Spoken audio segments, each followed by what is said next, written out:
Ginhatagan sang Commission on Audit o kun COA sang 60 ka adlaw ang mga barangay nga wala pa nakapasa sang ila annual budget agud tapuson ini para maaprubahan na. Suno sa COA, kinahanglan nga makapasa sang annual budget ang tagsa ka barangay agud malikawan ang pagka-delay sang mga proyekto kag serbisyo sa ila tagsa ka mga komunidad.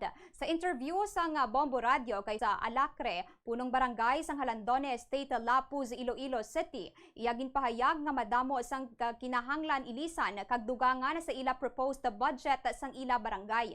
Suno pa kay Alacre, kun matabo ang reenacted budget, ang budget sang tuig 2025 lamang ang pagasundo na samtang wala pa maaprubahan ang bag-o nga annual budget.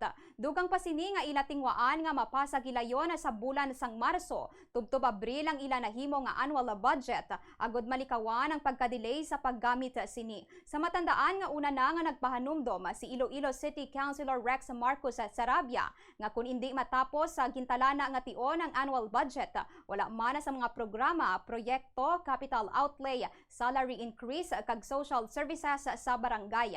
Ini man ang rason nga nagpasar sang resolusyon ng konsehal nga nagapanawagan sang investigation in aid of legislation sa tanan nga mga barangay kag sangguniang kabataan council sa syudad agud ila ini nga masabat.